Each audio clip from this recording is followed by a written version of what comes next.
Here I am, making my first video about K-pop. So, let's get started.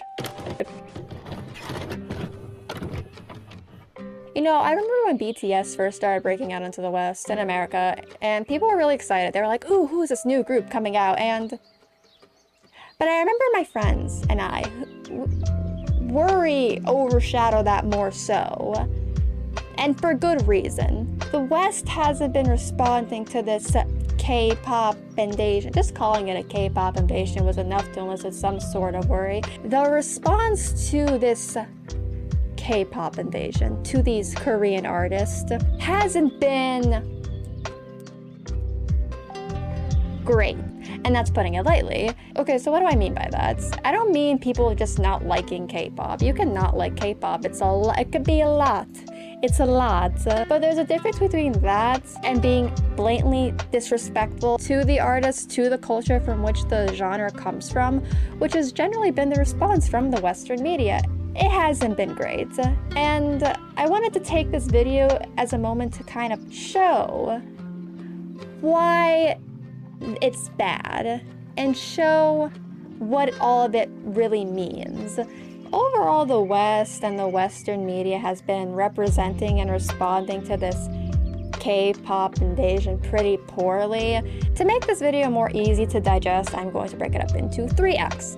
Act 1 will be a miniature history review about K-pop. Act 2 is going to be the meat of the video. And in Act 3, we're just going to do an outro, talk about how the representation could be better, talk about exactly what it means, what this representation means, why is any of this significant. So let's go over it. Let's talk about why it's bad, because it's been bad.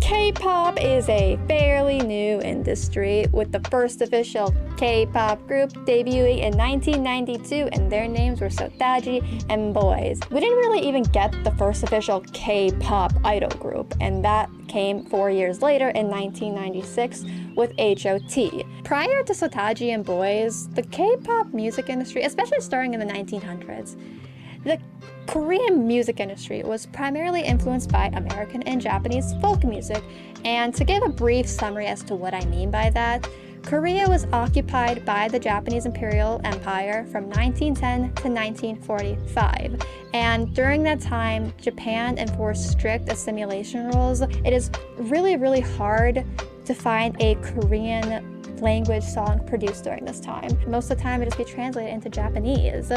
And eventually the occupation would end, but that political and social instability from that time period would continue on because soon after, the Korean War would break out. During and after the Korean War, the peninsula was split into 2, North Korea and South Korea.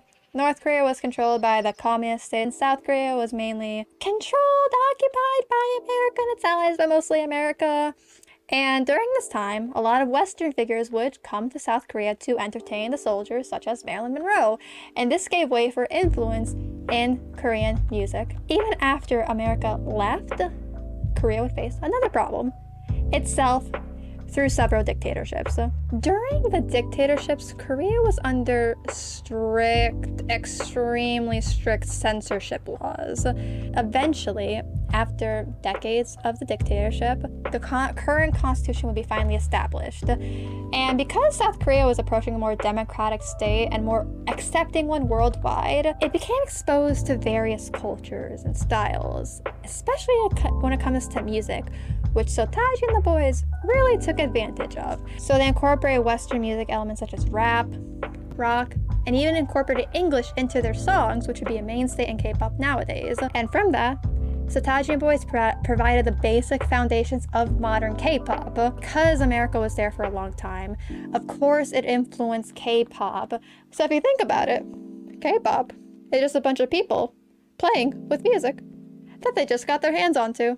Korea during the 1900s, the 20th century, really wasn't itself. It was occupied by Japan, and then the Korean War broke out, and then the dictatorship came, and it wasn't until after all that, in the early 1990s, when Korea was finally able to grow into its own skin and really kind of play with the stuff around them. And eventually more groups from Sotachi and Boys would arise. H.O.T. in 1996, G.O.D. in 1999, with H.O.T. being the first K-pop idol group. And even then, the word K-pop wasn't coined, allegedly, until 1999. But something K-pop, and I want people to understand this, has always had was a popularity. Sotachi and Boys were one of the best-selling artists in Korea when they debuted, and those sales would just continue to be broken with every new release each and every year. And you saw a rise in popularity through Asia, especially in the Japanese market, in the 2000s with BoA and TVXQ, and eventually in the Western market with the likes of 21, Big Bang, BTS, Blackpink in the 2010s. And BTS in particular has seen major success in the West. If you want an in-depth video about BTS famously released their first ever all-English song, Dynamite, in the summer of 2020, and you could clearly quantify its success. BTS became the first ever K-pop group, K-pop artist to debut on the Hot 100 chart twice, and became the first ever K-pop group nominated for a Grammy. It has become not only one of the biggest songs in Korean music history, but in the world. This is not just a Korean or an Asian thing anymore. So K-pop has been thriving and growing exponentially over the years. And I wanted to mention this, and I wanted to put the history section in here, because like I said, I see a lot of demeaning language used to talk about like, oh, it's just a cool hip thing kids love nowadays. But it's not.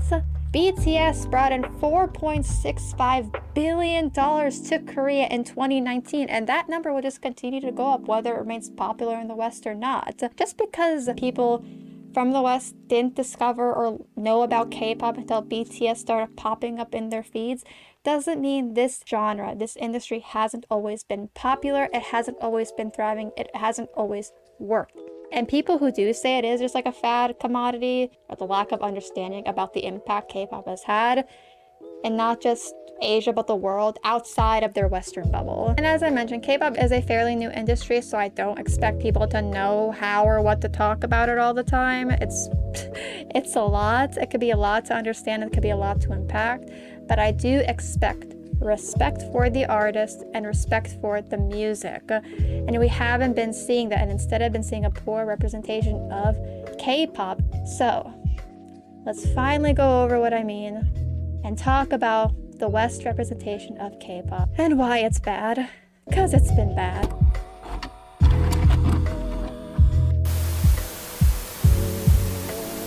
So in Act 2, Part 1, I said I wanted to go over a specific article written about K-pop. Well, technically, it says it's not about K-pop, but it really is about K-pop. It's the Hollywood Reporter article written about BTS in October of 2019. Oh boy, where do we start with this one?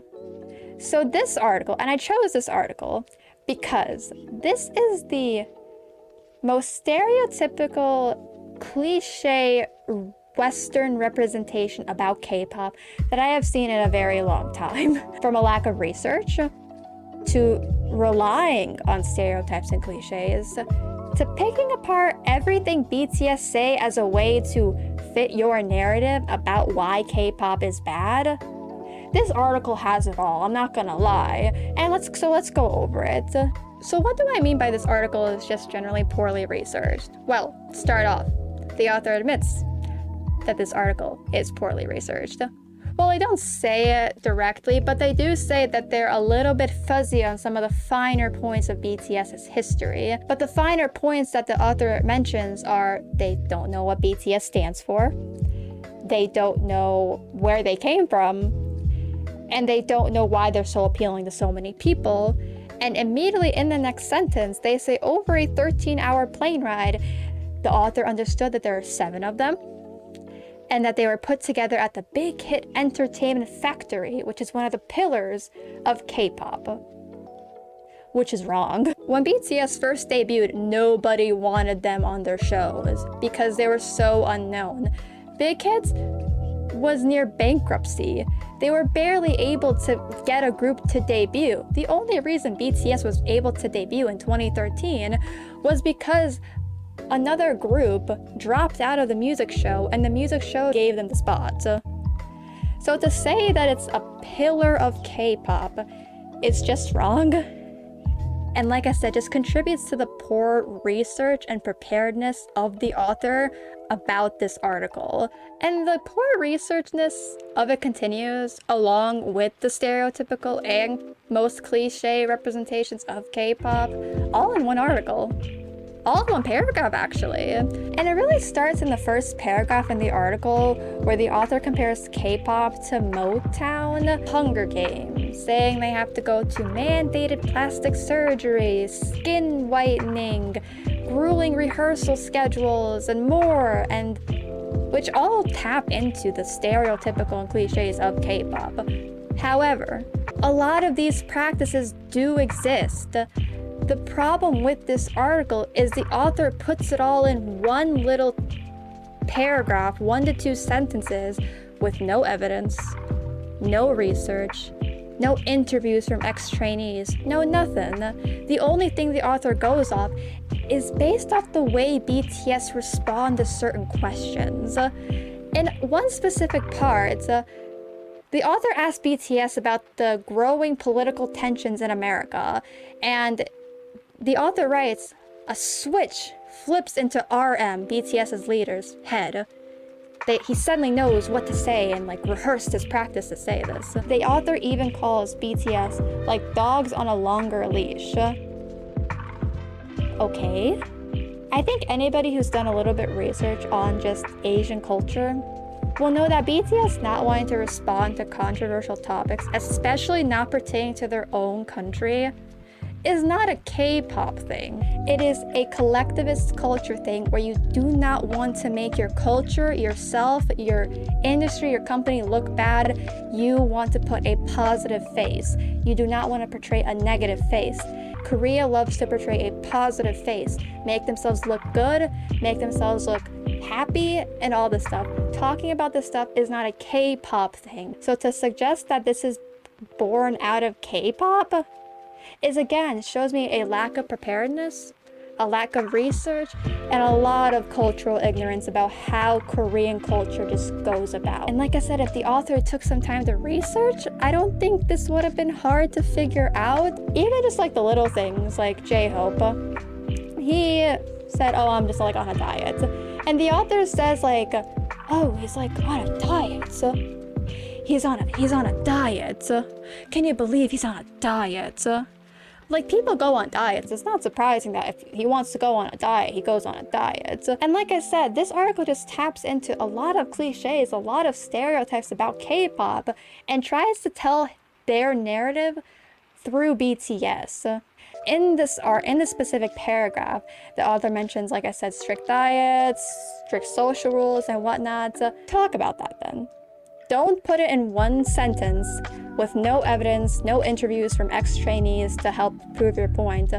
Do not tell your narrative through BTS and pick apart everything they say and use that as a way to go against K-pop.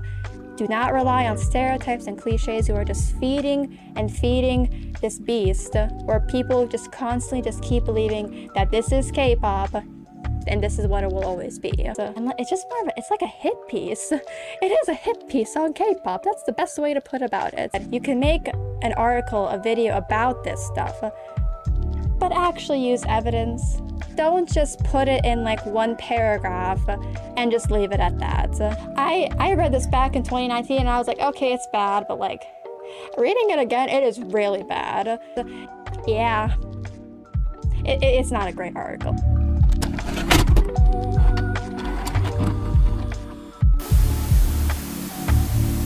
Act 2, Part 2. English elitism. While the Hollywood Reporter article was bad, poorly researched, all the above, it was just a bad article. Every single point that I'm about to make after this specifically applies to the artists themselves and very serious issues that they have gone through and they have to deal with every single time, or seems like so every single time they come to the West. Every single point that I'm about to make plays into a stereotypical representation of an Asian in Western media. Every point that I'm about to make further reinforces stereotypical representations of Asians. So let's talk about them. The good old "your English is good" shtick. Whenever I watch a Korean go on like a Western television show or something, I'm usually thinking throughout the episode, when are they gonna compliment them on their English? Because they always do, every single time. Most people don't find a problem with saying your English is good or stuff like that because they think it's a compliment. But it's the opposite. And the Asian community and the Asian American community has long spoken out about why this phrase is not a compliment, and has spoken out about why this phrase is alienating more so than anything. It creates this message of, I don't expect you to know what I'm saying. But it also tells Korean artists that they don't belong in the West. And the reaction from the West can go one of two ways, or both, depending on how they're feeling. One side is constantly pressuring the artist to speak in English, to sing in English, and the other is making fun of the artists for speaking in English. Some are even saying, why are they speaking English? And like I said, sometimes it happens all at the same time. It's a tale of the West not knowing what they want. Over in America and the West, people have criticized Koreans for using English in K-pop, but at the same time, they're constantly being asked to speak in English, and BTS have been presented with both sides of the coin. They're constantly being asked, when are you gonna make an English album? When are you gonna make a song in English? I would rather you sing in English than in your own native language, despite the fact that you are Korean. And you could really see this clearly in an interview while they were on the Ryan Seacrest show back in 2017. A caller called in to ask about their songs and to kind of sound pressuring to make them make a song in English. And you did mic drops in English, part of it in English. Right. Will you guys produce a whole album in English? Japanese album is coming out soon, right? So why not English? Everything the caller was saying very much sounded pressury, saying, oh, you already made a song mostly in English. You know, when are you gonna make another one? You made like Japanese albums, why not English albums? And you could see the BTS members, especially RM, looking pretty like uncomfortable throughout the whole thing. It all sounded very pressury to make an English song. And by saying stuff like, oh, you already made songs in other languages, why not English? And they eventually did make an English song, Dynamite, which is their bittersweetly most successful song to date. And it's funny because whenever I hear people talk about BTS, when I ask them what their favorite song is, they'll say Dynamite, and I'm like, oh my. It's because it's in English, isn't it? It's probably one of their weakest songs. I'm singing about da na na na na na na na. But at the same time, they are frequently made fun of for the way they speak English, but also for the way they speak in their native tongue. On a Chile TV show, they did a parody about BTS, and the whole parody was pretty offensive from start to finish. But there was one specific part where the host asks BTS to say something in Korean, and the person says something and I don't know what they said because it was gibberish.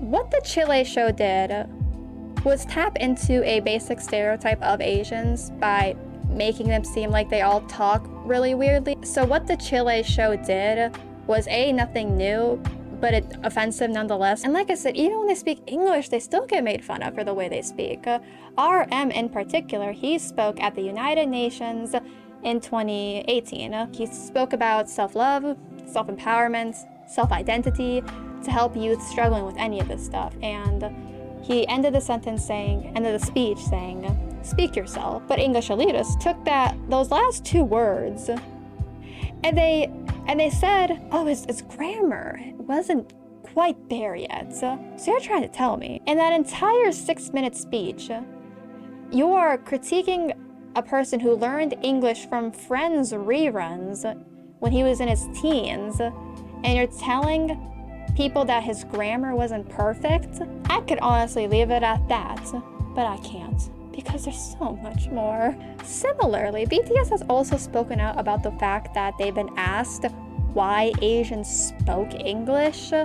I think this could really apply to this one particular interview with this group. There still needs to be like a European or an American boy band to be at the top. I can't get behind it. I don't understand what they're saying. Another boy band that probably sings in American has to exist alongside them, singing a language that probably 90% of the world doesn't know. Are you saying in 2-3 years from now, you think BTS is going to be massive in America like they are currently? If they make American lyrics. What that interview does not only alienates Korean music, but music that just isn't English, by saying something like, who listens to a music that 90% of the world doesn't understand? And sure, fine. When I grew up in America from immigrants who knew zero English. I did not know English until I was 5 years old. To assume the entire world knows English, or 90% of it knows English, is ignorance. And again, very closed-minded, because there are many places around the world who do not know English. And to say, oh, why would I listen to a song that I can't understand? Well, many people say the same thing about English. Why are they listening to a song they can't understand? But they still do. Because music has no borders, mates. What BTS has done is connect people through music. So what this member is saying, A, well, they need to be in their own league. We need like a European American group to like stay on top. But why? Why do you want to keep everything so separate? BTS can translate music across every border, and they have.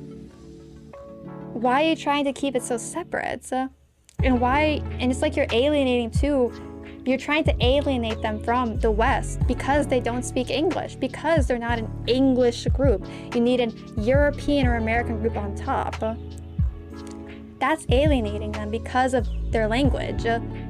That's alienating them because they don't speak English. And like I said, mates, the whole world doesn't speak English. Even in Europe, where my family's from, English is not a commonly spoken language. And like I said, it just shows me a lack of understanding about the language. And I think it's unfortunate that happens. Contrary, Jisoo of Blackpink is the only member who doesn't know English, who is not fluent in English, which is a point the Western media constantly likes to bring up when they talk about her. I remember when Blackpink showed up on the James Corden show in 2018. Jisoo said this. I'm not scary. But something I noticed in the comment section of that video wasn't people necessarily making fun of her English, but kind of acting like ELS teachers. And if you don't know what an ELS teacher is, that is an English language skills teacher. Any advice to any parents out there who has a child who can't speak English, when they go into kindergarten or first grade, just put that they know English as their first language. Trust me, do not put your kid through ELS training again. That is a mistake my mom did not make with her second child. Reading those comments, it all felt super condescending, especially from my point of view. A, she is a Korean pop artist based in Korea. You are not an ELS teacher, and she is not 12 years old. I'd also like to reiterate this message to Jimmy Kimmel. I was told that Jisoo doesn't speak as much English as the rest of you. Jisoo, what is your favorite word in English? What's your favorite English word?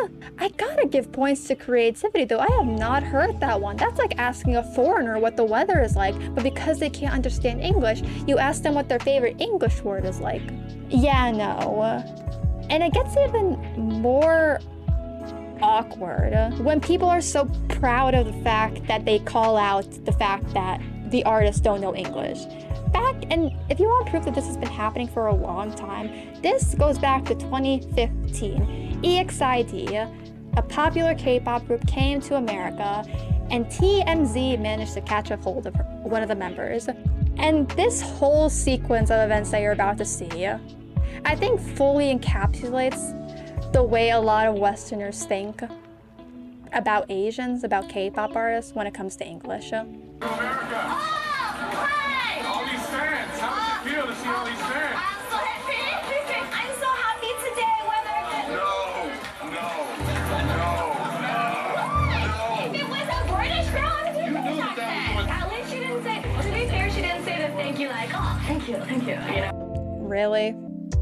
Really.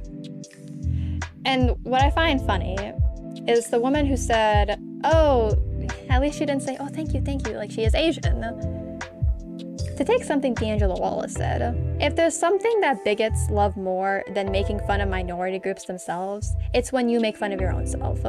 Everything in that clip is just so upsetting to hear, and the fact that they're so proud of it is really upsetting, and it happens way too frequently. And it gets even more awkward when the artist speaks English fluently because they were born in an English-speaking country or because they just learned it when they were younger, but they still get complimented on their English.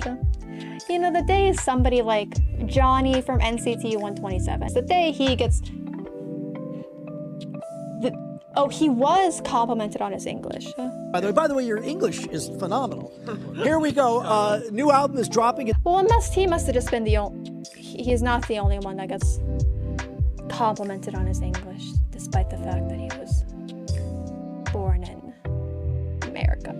We've been all together for pretty long. So we're kind of like Your sisters. English is very good. I was born in America. Yeah, and Your English is very... That's disappointing but not surprising. Complimenting an Asian on their English reinforces so many ideas and none of it's good.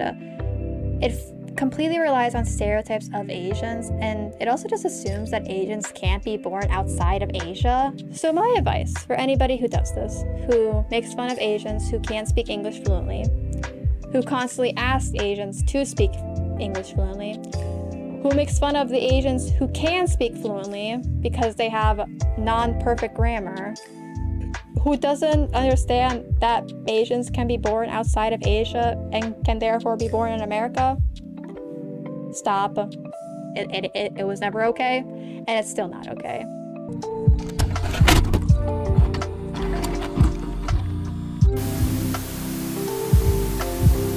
Act 2, Part 3. Commenting on the way K-pop artists speak English is bad enough, but it's also just another branch of the old Western representation tree of Asians. But there's also another more serious branch, and that being xenophobia, racism, sexism, and homophobia. All of the things that I'm about to show you are very distressing and very upsetting. So let's go over what I mean in the context of K-pop stars, because it has happened a lot. Now, like I said, there's a lot of instances that's going to be on here, but we're just going to go down a list and just kind of pick apart each instance and why it's bad. And the first thing we're going to start with is an Australian television show called 20 to 1, where they made a parody about BTS. This is BTS, the South Korean One Direction. They're the first Korean act to have a #1 in America, which is made even more impressive because only one band member actually speaks English. And they even spoke at the UN. What about? I'm going to say hair products. I asked if any of them were gay, and just even asking that question upset these fans so much. I'm like, it's just math. Oh boy, where do we start with this one? Oh my. We'll just start up with this thing, which is generally a basic representation that Westerners and Western media likes to go off of when they represent Asians and K-pop artists of all sorts is based off the way they look and based off the way they dress and whatnot. And this parody really hits into that, especially near the end. The person said they went around asking BTS fans if they were gay. Excuse me? What? Okay. Which implies that they're women, that they look like women, which is a very, very basic stereotype of Asian men. That specific representation you see all the time. In particular, this one creator named Shallon Lester created a video. She mentioned BTS and she held up a poster of them. We have the women of BTS. I don't even know what to call them, boys or girls, because I don't know what they are. Look at these people. Look at this one. You are an Asian man. You're allowed to look like an Asian man. How do you guys tell these people apart? Is it weird that I think Asian people should be allowed to look Asian? So similar to the 20 to Australia 1 show, parody, Shallon Lester makes fun of the way they look, compares them to looking like women, which again is a very basic stereotype of Asian men, that they don't look like real men. But that's not even like the worst case scenario. Λέγεται ο νεαρός αυτός. Κινέζος, έχει έτσι ασιατικά χαρακτηριστικά. Ναι. Το 11. Είναι το 11 πιο πάνω τον David Beckham. Είναι άντρα. Ναι, ρε παιδιά. Περνάνε στη λίστα. Είναι γυναίκα στη σίγουρα. Όχι, είναι άντρας. Άντρας. Άντρας. Δεν έχω θέμα με την προτιμήση του καθένα. Αυτό το στυλ όμως. Αυτή είναι η ρο. Θέλω λίγο συγγνώμη. Όχι άντρας είναι. Ναι, για μένα είναι γυναίκα αυτό που βλέπω. Ναι, αλλά τον ψήφισαν τον νεότερο άντρα, στην πεντάδα. Δεν βλέπουν καλά μάλλον. Μην Κορεάτες που είναι ωραίοι. Ναι, αυτοί είναι αντικειμενικά άσχημοι. Το θέμα είναι να τους... This was a Greek TV show where the host went over the 100 most beautiful faces of 2020 or 2019. I forget which one, but the details really don't matter. But either way, the host, throughout the entire show, make fun specifically of the Asian men, calling them women, saying they're too ugly to be at the top, saying why are they wearing makeup? They're okay if, in particular, one of the hosts says, oh, I'm fine with, gay people and whatnot. Assuming they're gay just because they don't look like the Western male. And what I think is more upsetting by this is a response from the show. And their response was, oh, this is just our opinion. This is just our opinion. You're just taking it too seriously. Just because they're not the toxic masculinity that you see does not mean that they suddenly look gay or look like women. And again, you see this constantly. Again, in a similar instance, a Polish TV show who reviewed the same list went over it, made fun of the fact that number one was Jungkook, but it also turned xenophobic and racist because they didn't hold up a picture of Jungkook.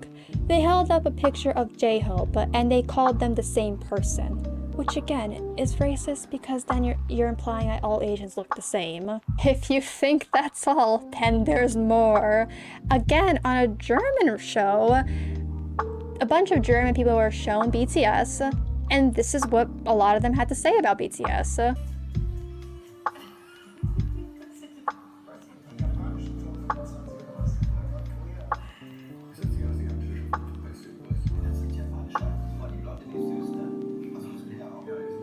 Because they don't look like the men you think men should look like, they're suddenly gay, which is homophobic. They're suddenly women, which is sexist. They suddenly look the same, which is racist, and that they're not attractive, and why don't the women like their own men, which is xenophobic. When BTS were on a show, they were somewhere to accept an award. I believe it's Variety. You could clearly hear a woman say this.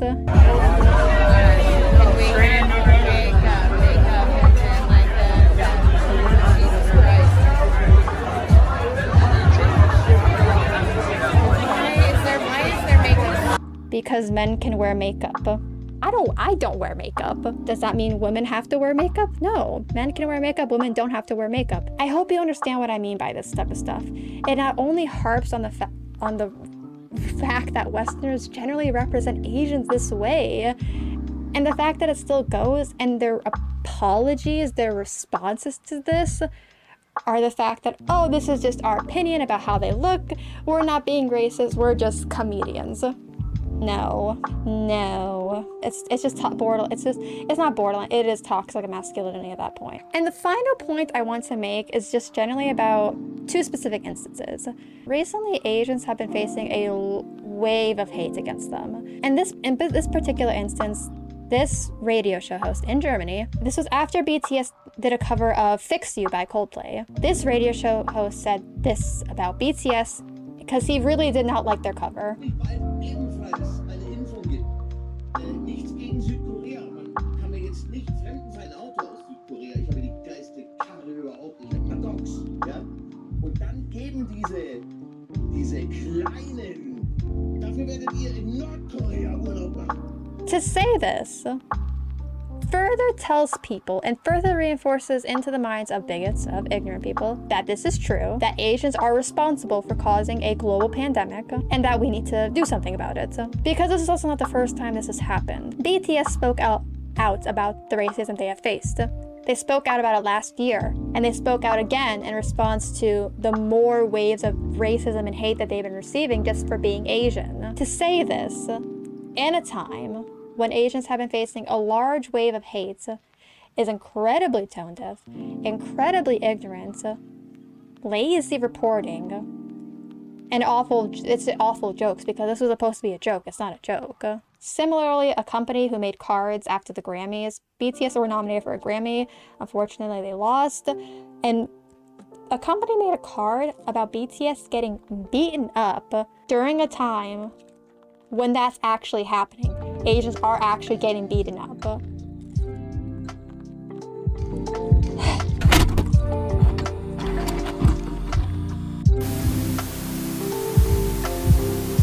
Act 3. So why is anything I'm saying important? Why is anything I'm saying actually relevant? How could this representation be better?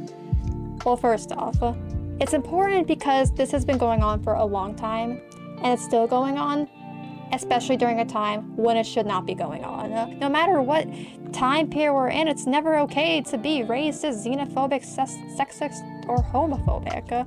It's never okay to alienate Asians for the way they speak. The West has represented Asians throughout all these instances that I have showed you as bumbling fools who come from a toxic industry, who cannot speak English, as people who are not masculine, not feminine enough. They're weird looking, they all look the same, and that is how they have been portrayed in the Western media. And every single instance that I've showed you has shown that. And that is the problem. That type of representation is still going on, and nobody is talking about it. Nobody is talking about why it's bad and why it's toxic, because it is toxic. To the Hollywood Report article, do better research. There are plenty of instances where what you said about the toxicity of the K-pop industry is real. It is true. Make your piece about it then. Make it journalistic, show evidence. To the media companies, media people, don't alienate Asians and K-pop artists by the way they speak, by the way they look. It has been doing that for centuries already. It doesn't need you doing it more too. So how could it be better? Well, there's a lot of things that could be better. A, stop asking Asians how they speak English. If I hear Namjoon or RM from BTS get asked one more time how he learned English, my head is going to combust. Be accepting and more open of other beauty standards around the world. Don't be tone deaf. Learn how to read the room. I hope you learned something. I don't have an upload schedule, so I'll just post whenever I want. And I'm not the best at getting stuff done in time, so if you're in here for a long haul. Thank you for watching. I hope you enjoyed. I hope you learned something, and I hope you can leave this and think, I like that. Thank you for watching, and I'll see you whenever.